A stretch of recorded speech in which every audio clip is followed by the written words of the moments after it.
Los 30 de mayo se conmemora el Día Mundial de la Esclerosis Múltiple.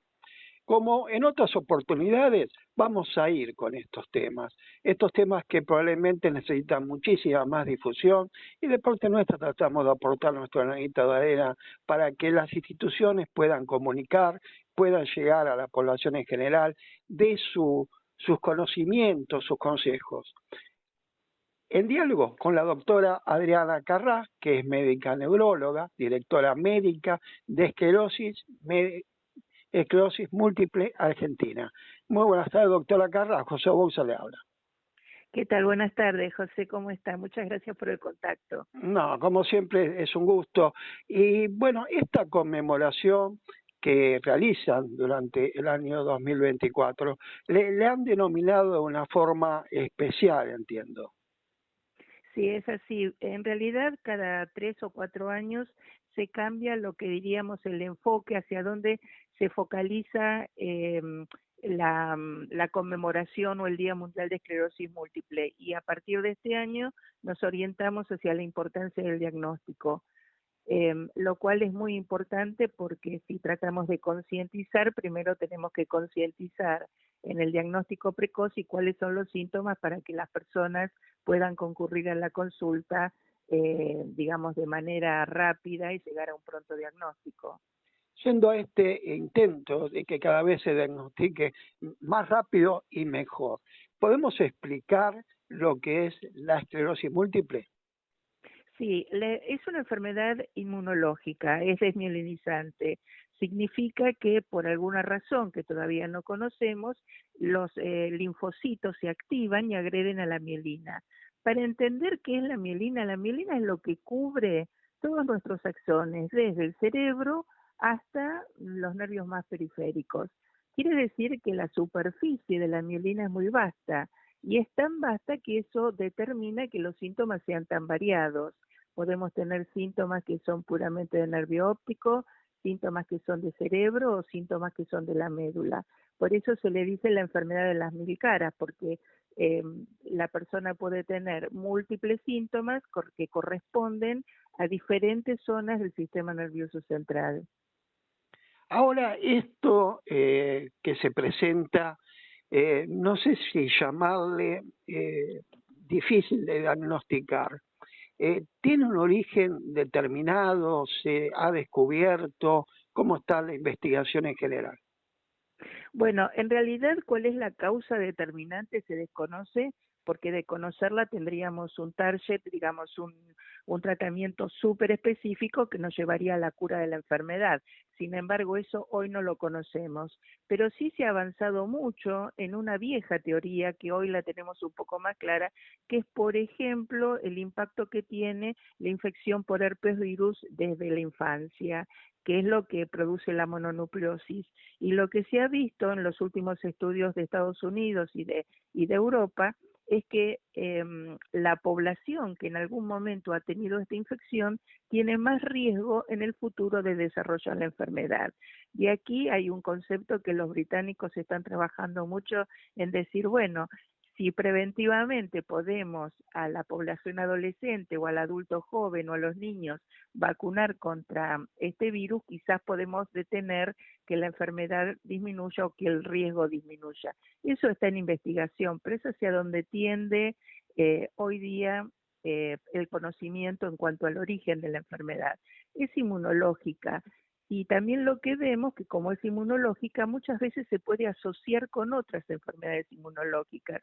O sea que una misma persona tiene esclerosis múltiple y también puede tener alguna enfermedad tipo lupus o artritis reumatoidea o diabetes o enfermedades de la tiroides que también son inmunológicas. Y otro tema que se ha avanzado y digamos no tenemos muy claro, pero sí se está estudiando es el factor genético. Si podemos determinar qué gen puede tener más riesgo de desarrollar la enfermedad. Esta enfermedad puede presentarse en cualquier etapa de la vida, entiendo, debido justamente a lo que usted me está marcando, si está dependiendo de otra enfermedad como puede ser el herpes. Sí, en realidad la enfermedad se presenta más entre los 18 y los 35 años. Ese es el pool de personas que, digamos, más pueden presentar la enfermedad, pero por supuesto, menores de 18 y mayores de 35 también pueden desarrollarla. ¿Cuál es la diferencia? La forma de presentación, los síntomas. Y esto del diagnóstico quiero ser muy puntual, porque, por ejemplo, en el Atlas Mundial, que es el Atlas que lleva la Federación Internacional de Esclerosis Múltiple, en el año 2010 más o menos, o 2008, teníamos 7.000 adolescentes en el mundo, y hoy contamos con 30.000 adolescentes en el mundo. Quiere decir que en menos de 10 años se ha casi triplicado la cantidad de adolescentes en el mundo que presentan la enfermedad. ¿Y a qué se debe esto? Al diagnóstico precoz. Y lo mismo pasa con las personas adultas, entre los 18 y los 35 años. En el 2013 teníamos 2.300.000 personas y hoy, en el 2024, tenemos 2.900.000 personas. ¿A qué se debe al aumento de la población? No solamente, sino a la fineza con lo cual se han desarrollado los métodos diagnósticos. ¿Qué depende el diagnóstico precoz?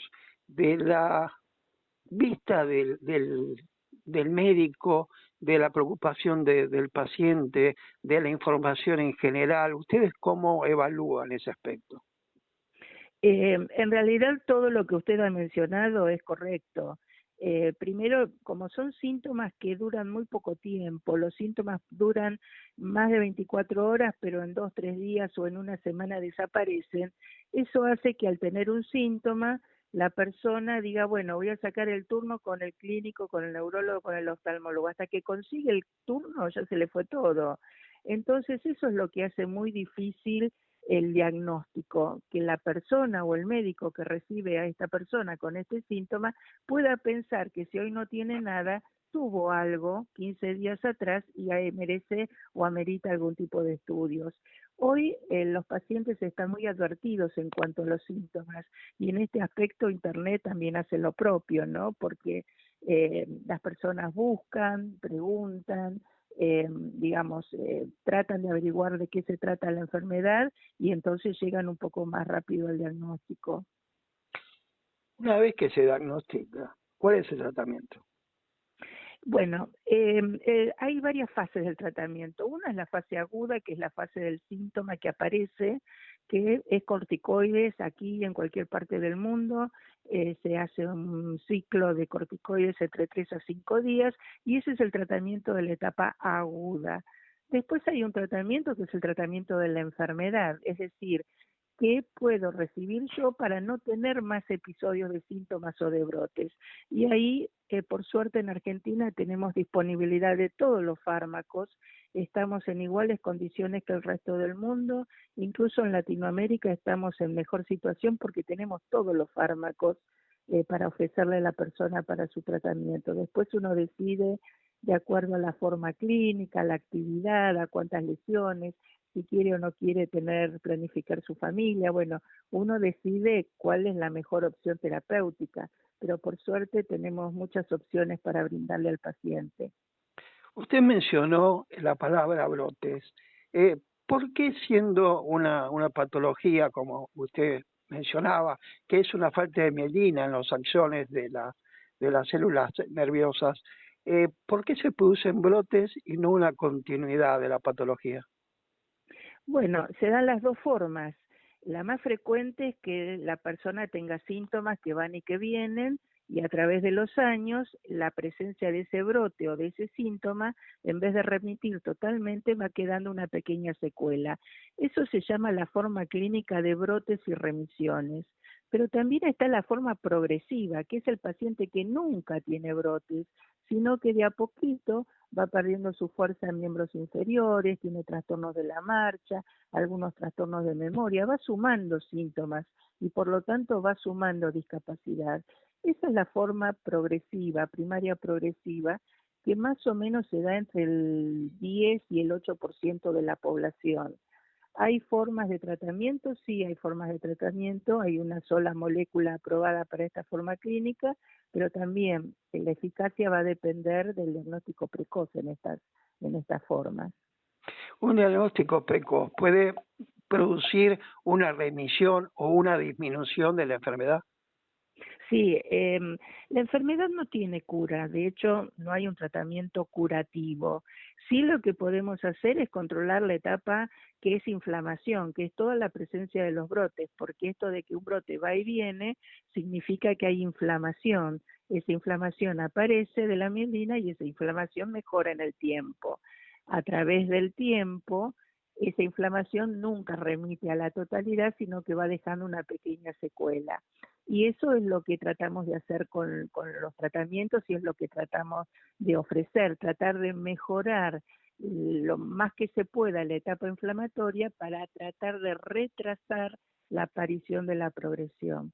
¿Los pacientes llegan a la progresión? Sí, por supuesto, en distintos momentos, pero lo que sí sabemos que cuanto más temprano es el tratamiento, más podemos retrasar la aparición de la progresión.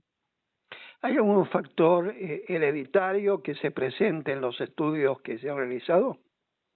Sí, a ver, la herencia entre padre, madre a hijos es muy poco frecuente, realmente es muy poco frecuente, pero sí podemos ver familiares en una misma rama familiar materna o paterna. Por ejemplo, algún familiar que pudo haber tenido esclerosis múltiple, algún tío o primo hermano con esclerosis múltiple, pero también lo que vemos que es más frecuente, que es la asociación de otras enfermedades inmunológicas. Por ejemplo, que en una misma familia haya enfermos de tiroides, enfermos de diabetes, lupus, artritis reumatoidea, que son todas enfermedades inmunológicas. Eso sí solemos verlo con más frecuencia, la asociación de enfermedades inmunológicas en una misma familia. Sabemos que para el profesional la capacitación es primordial. Para aquellas personas que pueden suponer o pensar de alguna manera la presencia de la esclerosis múltiple, ¿cuál sería el mensaje para que no pierdan tiempo y vayan a un profesional, a un neurólogo, en búsqueda de ese diagnóstico que le dé mejor calidad de vida? Bueno, nuestro país es muy extenso, entonces trabajamos en redes con los neurólogos locales, pero bueno, luego de la pandemia la virtualidad quedó en nosotros, entonces hoy es fácil acceder a los centros de mayor experiencia y poder tener una consulta o mandar sus imágenes y discutirlas y podemos ver, hoy es de fácil acceso eso. ¿Por qué insistimos en la consulta especializada? Porque, digamos, el hecho de tener varios pacientes en seguimiento, de estudiar solamente esta enfermedad también marca una diferencia, ¿no? Así es. Algo que pueda usted recomendar en esta campaña para que aquellos oyentes que no se escuchen tengan más presente la necesidad de este diagnóstico precoz. Sí, que frente a los síntomas como la disminución de la agudeza visual, trastornos motores, sensitivos, trastornos cognitivos en personas jóvenes, trastornos de la atención, que por favor consulten con un neurólogo, ni bien tengan estos síntomas, aunque estos hayan desaparecido. Doctora Adriana Carrá, médica neuróloga, directora médica de esclerosis múltiple Argentina, muchísimas gracias. Gracias a ustedes por el contacto y estar presentes. Muy buenas tardes. Hasta luego.